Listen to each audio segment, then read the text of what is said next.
Welcome friends. গতকাল অর্থাৎ 1/6/2020 বিকাশ ভবন একটি গুরুত্বপূর্ণ সিদ্ধান্ত নিয়েছে স্কুল সম্পর্কে। কি না আপনারা জানেন যে এই মুহূর্তে প্রচণ্ড গরম, তো প্রবল গরমে সাময়িক স্বস্তি বিকাশ ভবনের তরফ থেকে দেওয়া হয়েছে যে রাজ্যের স্কুলে চালু হচ্ছে মর্নিং শিফট। আপনারা জানেন যে এর আগে ওই যে ছুটি, সেই ছুটির কিন্তু সময়সীমা বৃদ্ধি করা হয়েছিল, কিন্তু আর এই ছুটিটা বৃদ্ধি করা হবে কি না সে বিষয়ে কিন্তু কোনো খবর নেই। কারণ হচ্ছে যেহেতু আগে একবার এই ইনক্রিজ করা হয়েছে ছুটিটা, তো আগে ছিল 11ই মে পর্যন্ত ছুটি ছিল, 11ই মে পর্যন্ত, সেটা কিন্তু বাড়িয়ে 31শে মে করা হয়েছিল আপনারা জানেন। তো তারপরে কিন্তু আর ছুটি বাড়ানোর সম্ভাবনা নেই। তাই এখানে কিন্তু বিজ্ঞপ্তি দেওয়া হয়েছে যে চাইলে শিক্ষকরা, তাদের প্রধান শিক্ষকরা যারা রয়েছেন স্কুল এডুকেশনের, তো কি কোন কোন স্কুল না, প্রাথমিক আর হচ্ছে মাধ্যমিক, সবই মানে মাধ্যমিক, উচ্চ মাধ্যমিক আর প্রাথমিক, মানে সমস্ত স্কুল, তারা কিন্তু চাইলে কি করতে পারে না, মর্নিং শিফট করতে পারে। এটাই হচ্ছে বিষয়।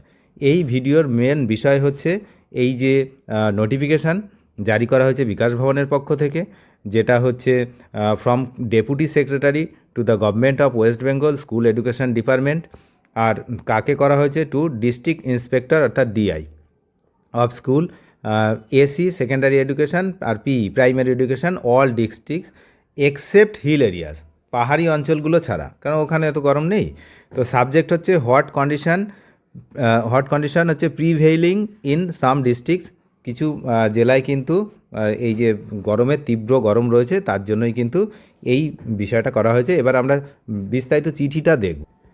দেখুন, এখানে একটা ফরম্যাট দেওয়া হয়েছে, চিঠির ফরম্যাট, সেটা হচ্ছে স্যার ম্যাডাম। প্রত্যেকটা ইনস্টিটিউশনের হেড যারা প্রাইমারি এবং সেকেন্ডারি, তাদেরকে বলা হচ্ছে as in existing practice when there is severe heat wave. Severe heat wave বুঝতেই পারছেন, খুব তীব্র গরম, হট কন্ডিশন রয়েছে, schools are reschedule to morning shift.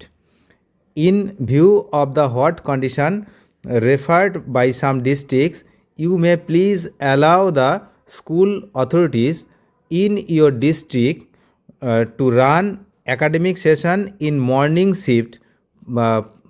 shift per their convenience for next 2 weeks. এখানে কিন্তু চাপিয়ে দেওয়া হচ্ছে না যে মর্নিং শিফট করতেই হবে, তাদের উপরেই সিদ্ধান্ত ছাড়া হচ্ছে যে তারা হচ্ছে চাইলে মর্নিং শিফট করতে পারে, আগামী 2-1 দিনের মধ্যে থেকে সিদ্ধান্ত নিতে পারে এবং তারা হচ্ছে মর্নিং শিফট 2 সপ্তাহের জন্য করতে পারে। আর আরও কী লেখা আছে?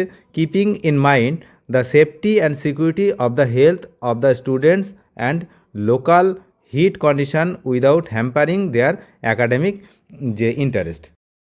তাহলে দেখা গেল যে স্পষ্টভাবে উল্লেখ রয়েছে ছাত্রছাত্রীদের স্বাস্থ্য সুরক্ষাকে সর্বোচ্চ অধিকার দিতে হবে, একই সঙ্গে শিক্ষার পরিবেশ যাতে ব্যাহত না হয় সেদিকেও খেয়াল রাখতে হবে। ইতিমধ্যে জেলার স্কুল পরিদর্শকদের কাছে পৌঁছে গিয়েছে এই নির্দেশ। প্রাথমিক এবং মাধ্যমিক স্তরের সমস্ত শিক্ষা প্রতিষ্ঠানের জন্যই এই সিদ্ধান্ত প্রযোজ্য। নতুন সময়সূচি চালু করার আগে শিক্ষক, শিক্ষাকর্মী, অভিভাবক এবং পড়ুয়াদের যথাসময়ে জানিয়ে দেওয়া হবে, এ কথাও কিন্তু বলা আছে বা বলা হয়েছে। তো এর আগে গরমের ছুটি বৃদ্ধি করা হয়েছিল, তাই সেই জন্য কিন্তু আর গরমের ছুটি আর বৃদ্ধি করা হলো না। এই মর্মে কি বলা হলো না, মর্নিং শিফট চাইলে করতে পারে স্কুলগুলো, যেখানে যেখানে সিভিয়ার হিট রয়েছে, খুব বেশি গরম, তো সেই সব জায়গার ইনস্টিটিউশন হেড যারা রয়েছে, প্রধান শিক্ষকরা, তারা চাইলেই কিন্তু মর্নিং শিফট করতে পারেন এবং সেই হিসাবে তারা আগামী 2 সপ্তাহ মর্নিং স্কুল চালাতে পারেন, এমনটাই কিন্তু নির্দেশ দেওয়া হয়েছে। তবে আবারও বলছি, কাউকে চাপিয়ে দেওয়া হয়নি যে করতেই হবে মর্নিং শিফট। অনেক ধন্যবাদ শেষ পর্যন্ত দেখার জন্য। চ্যানেলে নতুন হলে নিয়মিত আপডেট পেতে অবশ্যই চ্যানেলটিকে সাবস্ক্রাইব করে সঙ্গে থাকবেন। Thank you.